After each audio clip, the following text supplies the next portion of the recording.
नमस्कार दोस्तों, हमारे एस आर टेक्निकल क्लासेस में आपका स्वागत है। तो दोस्तों आज मैं फिर लेकर आया हूँ BSPHCL यानी Bihar state power holding company limited का 20 MCQ सेट नंबर 44। दोस्तों अगर आप सेट नंबर 1 से 43 तक नहीं पढ़े हैं तो हमारे channel S R technical classes में जाकर प्रीवियस वीडियो पढ़ सकते हैं। दोस्तों उसके साथ आप अगर हमारे चैनल पर नए हैं तो हमारे चैनल को सब्सक्राइब कर बेल आइकन को प्रेस कर दें ताकि हमारा वीडियो आप तक पहुंच सके। तो चलिए दोस्तों यहाँ पर स्टार्ट करते हैं। तो यहाँ पर देख सकते हैं BSPHCL टेक्नीशियन का 20 MCQ सेट नंबर 44 किसके लिए है? BSPHCL के लिए है, जो हूबहू परीक्षा पैटर्न पर आधारित प्रश्न रहेंगे। दोस्तों यहाँ पर देख सकते हैं डे 44 यानी कि आज का क्लास 44वां है। तो चलिए दोस्तों अब चलते हैं क्वेश्चन की ओर। दोस्तों यहाँ पर देख सकते हैं आज का पहला क्वेश्चन है, कौन सा विद्युत संयंत्र पर्यावरण प्रदूषण समस्याओं से मुक्त है? दोस्तों यहाँ पर कह रहा है कि कौन सा विद्युत संयंत्र पर्यावरण प्रदूषण समस्याओं से मुक्त है। तो इसका आंसर क्या हो जाएगा? डी हो जाएगा, हाइड्रो पावर संयंत्र।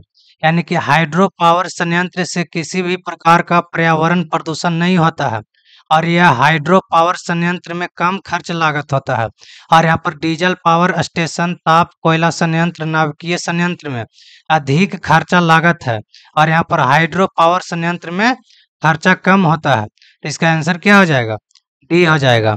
अब देखते हैं अगला क्वेश्चन।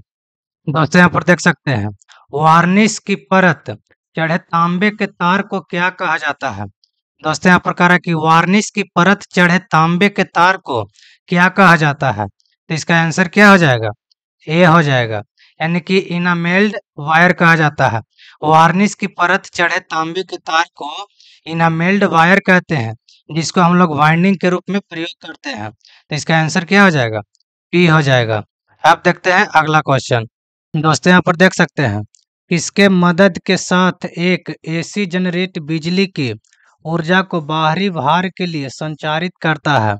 दोस्तों यहाँ पर कह रहा है कि किसके मदद के साथ एक एसी जनरेटर बिजली का ऊर्जा को बाहरी भाग के लिए संचारित करता है। तो इसका आंसर क्या हो जाएगा? ये हो जाएगा, यानी कि स्लिप रिंग। यहाँ पर आर्मेचर लूप को दो स्लिप रिंग से जोड़ा जाता है। स्लिप रिंग दो धात्विक छल्ले होते हैं जो आर्मेचर सॉफ्ट पर अचानक पदार्थ की सहायता से स्थापित किए जाते हैं, जिससे एसी जनरेटर बिजली की ऊर्जा को बाहरी भार के साथ संचारित करता है। तो इसका आंसर क्या हो जाएगा? ए हो जाएगा। अब देखते हैं अगला क्वेश्चन। दोस्तों यहाँ पर देख सकते हैं फ्लेमिंग के राइट हैंड नियम किस पर लागू होता है? दोस्तों यहाँ पर कह रहा है कि फ्लेमिंग के दाहिने हाथ का नियम किस पर लागू होता है? तो इसका आंसर क्या हो जाएगा? सी हो जाएगा, यानी कि यांत्रिक उपकरण। यहाँ पर फ्लेमिंग का राइट हैंड नियम यांत्रिक उपकरण पर लागू होता है। तो इसका आंसर क्या हो जाएगा? सी हो जाएगा। अब देखते हैं अगला क्वेश्चन। दोस्तों यहाँ पर देख सकते हैं किसी इलेक्ट्रिक बूस्टर के लिए किस प्रकार के जनरेटर का उपयोग किया जाता है? दोस्तों यहाँ पर कह रहा है कि किसी इलेक्ट्रिक बूस्टर के लिए किस प्रकार के जनरेटर का उपयोग किया जाना चाहिए? तो इसका आंसर क्या हो जाएगा? डी हो जाएगा, यानी कि सीरीज। यहाँ पर किसी इलेक्ट्रिक बूस्टर के लिए सीरीज प्रकार के जनरेटर का प्रयोग किया जाता है। सीरीज जनरेटर का उपयोग डीसी पारेशन लाइन में होते हुए वोल्टेज ड्रॉप को पूरा करने के लिए किया जाता है। बूस्टर जनरेटर के रूप में होता है। इन्हें बिना लोड संयोजित नहीं किया जाना चाहिए। इसका आंसर क्या हो जाएगा? डी हो जाएगा। अब देखते हैं अगला क्वेश्चन। दोस्तों यहाँ पर देख सकते हैं ऑटोमोबाइल की बैटरी को आवेशित यानी चार्ज करने के लिए कौन सा जनित्र उपयोगी है? दोस्तों यहाँ पर कह रहा है कि ऑटोमोबाइल की बैटरी को आवेशित करने के लिए कौन सा जनित्र का उपयोग किया जाना चाहिए? इसका आंसर क्या हो जाएगा? ई हो जाएगा, यानी कि शंट जनित्र। यहाँ पर ऑटोमोबाइल की बैटरी को आवेशित चार्ज करने के लिए शंट जनित्र का उपयोग किया जाता है। इस जनित्र में फील्ड वाइंडिंग आर्मेचर के समानांतर में संयोजित होती है तथा श्रेणी क्रम में रियोस्टेट संयोजित किया जाता है। तो इसका आंसर क्या हो जाएगा? ई हो जाएगा। अब देखते हैं अगला क्वेश्चन। दोस्तों यहाँ पर देख सकते हैं, किसी डीजल जनरेटर सेट में यदि सफेद धुआं दिखलाई देता है तो वह सूचित करता है कि, दोस्तों यहाँ पर कह रहा है कि किसी डीजल जनरेटर सेट में यदि सफेद धुआं दिखाई देता है तो वह क्या सूचित करता है? तो इसका आंसर क्या हो जाएगा? डी हो जाएगा, दहन सही से नहीं हो रहा है। यानी कि किसी डीजल जनरेटर सेट में यदि सफेद धुआं यह सूचित करता है कि वह दहन सही से नहीं हो पा रहा है, यह अपूर्ण दहन हो रहा है। तो इसका आंसर क्या हो जाएगा? डी हो जाएगा। अब देखते हैं अगला क्वेश्चन। दोस्तों यहाँ पर देख सकते हैं, DC shunt motor dot dot dot भी कहलाती है। दोस्तों यहाँ पर कह रहा है कि डीसी शंट मोटर को क्या कहते हैं? तो इसका आंसर क्या हो जाएगा? ये हो जाएगा, नियतांक फ्लक्स मोटर। इसको क्या कहते हैं? डीसी शंट मोटर नियतांक फ्लक्स मोटर भी कहलाती है, क्योंकि इसमें फ्लक्स लगभग नियत रहता है। शंट मोटर में फील्ड वाइंडिंग आर्मेचर तथा सप्लाई स्रोत के समानांतर क्रम में संयोजित किया जाता है। डीसी शंट मोटर को स्थिर गति वाली मोटर भी कहा जाता है। यह अधिक लोड पर स्टार्ट नहीं की जा सकती है। तो इसका आंसर क्या हो जाएगा? ये हो जाएगा। आप देखते हैं अगला क्वेश्चन। दोस्तों यहाँ पर देख सकते हैं, एक डीसी शंट मोटर के 3 बिंदु यानी कि स्टार्टर में आर्मेचर वाइंडिंग जल सकती है। यह starter handle dot dot dot. दोस्तों यहाँ पर कह रहा है कि एक डीसी शंट मोटर के त्रिबिंदु स्टार्टर में आर्मेचर वाइंडिंग जल सकती है यदि स्टार्टर हैंडल क्या हो जाएगा? तो इसका आंसर क्या हो जाएगा? ए हो जाएगा, जल्दी से घुमाया जाता है। यदि स्टार्टर हैंडल को जल्दी से घुमाया जाता है तब यहाँ पर एक डीसी शंट मोटर के 3 बिंदु स्टार्टर में आर्मेचर वाइंडिंग जल सकती है यदि स्टार्टर हैंडल जल्दी से घुमाया जाता है तब। तो इसका आंसर क्या हो जाएगा? ए हो जाएगा। अब देखते हैं अगला क्वेश्चन। दोस्तों यहाँ पर देख सकते हैं, डीसी मोटर की गति को नियंत्रित करने के लिए निम्नलिखित में से कौन सा उपकरण का इस्तेमाल किया जाता है? दोस्तों यहाँ पर कह रहा है कि डीसी मोटर की गति को नियंत्रण करने के लिए निम्नलिखित में से कौन सा उपकरण का इस्तेमाल किया जाता है? तो इसका आंसर क्या हो जाएगा? ए हो जाएगा, यानी कि अर्ध चालक उपकरण। यहाँ पर डीसी मोटर की गति को नियंत्रित करने के लिए अर्धचालक उपकरण जैसे एससीआर का इस्तेमाल किया जाता है। इसका किया जाता है, एससीआर का उपयोग किया जाता है। तो इसका आंसर क्या हो जाएगा? ए हो जाएगा। आप देखते हैं अगला क्वेश्चन। दोस्तों यहाँ पर देख सकते हैं, इंचिंग ऑपरेशन को क्या दूसरा नाम दिया जा सकता है? दोस्तों यहाँ पर कह रहा है कि इंचिंग ऑपरेशन को क्या दूसरा नाम दिया जा सकता है? तो इसका आंसर क्या हो जाएगा? डी हो जाएगा, यानी कि जॉगिंग। यहाँ पर इंचिंग ऑपरेशन को जॉगिंग भी कहा जाता है। यह इंचिंग या जॉगिंग परिपथ का उपयोग किसी मोटर अथवा वैद्युतिक उपकरण की प्रचालन स्थिति की जांच करने के लिए किया जाता है। तो इसका आंसर क्या हो गया? डी हो गया।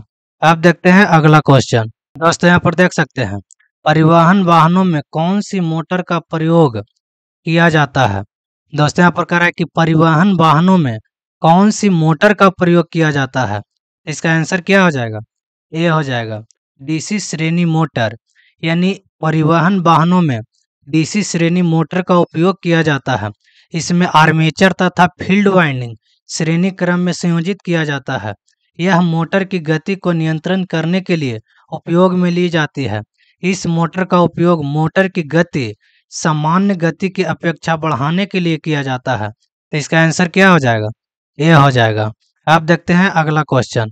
दोस्तों यहाँ पर देख सकते हैं, निम्नलिखित रोटर में से किस में स्लॉट को इसकी उस परिधि के चारों ओर काट दिया जाता है जिसमें फील्ड वाइंडिंग रखी हुई है?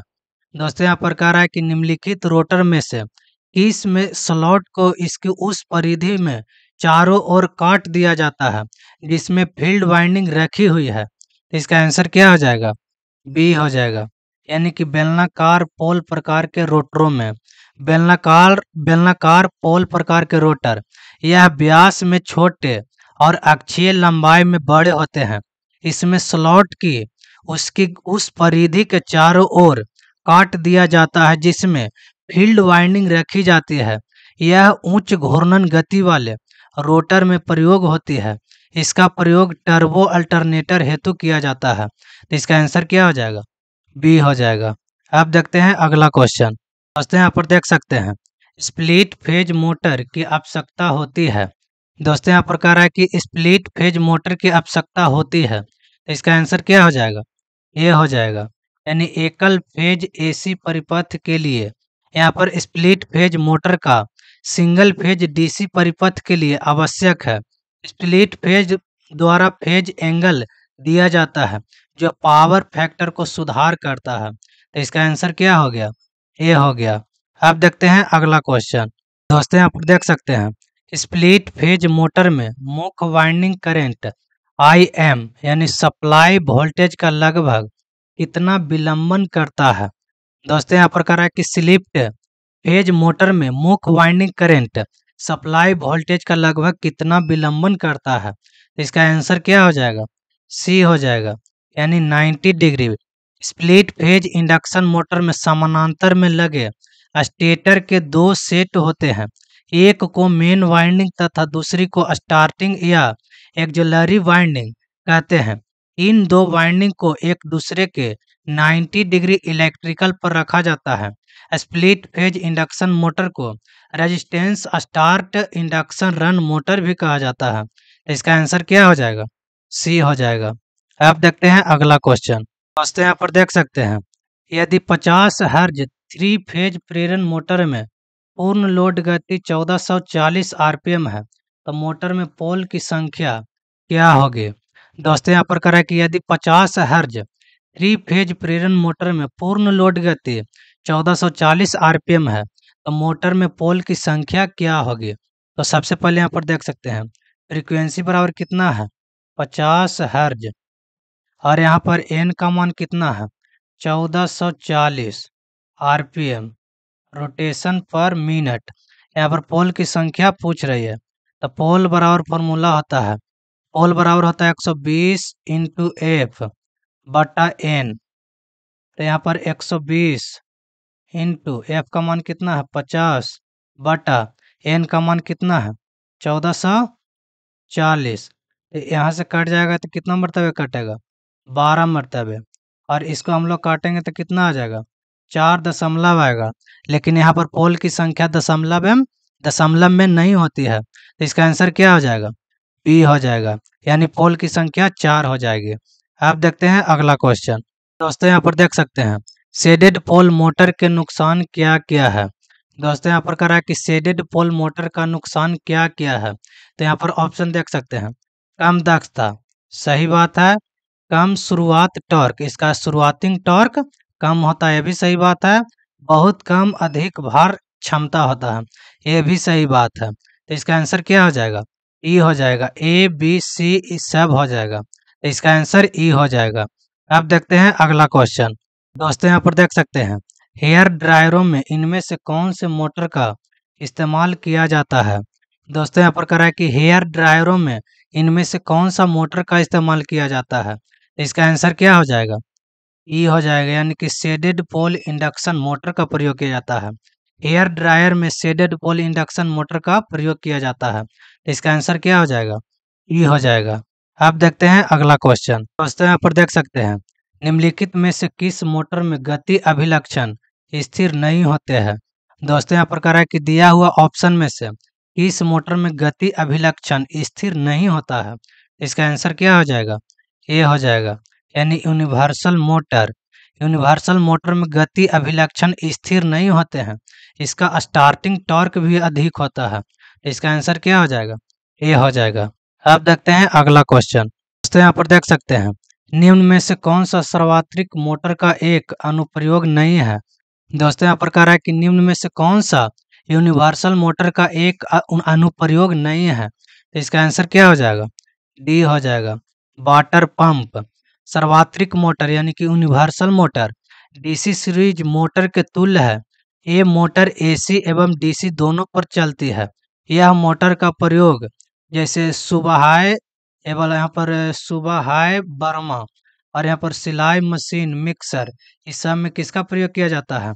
यूनिवर्सल मोटर का प्रयोग किया जाता है। तो इसका आंसर क्या हो जाएगा? डी हो जाएगा। अब देखते हैं अगला क्वेश्चन। दोस्तों यहाँ पर 20 क्वेश्चन समाप्त हो गया। अगर इसका पीडीएफ चाहिए तो हमारे टेलीग्राम चैनल को ज्वाइन कर लीजिए, जिसका लिंक वीडियो की डिस्क्रिप्शन में दिया हुआ है। तो चलिए दोस्तों, हमारे वीडियो देखने के लिए धन्यवाद।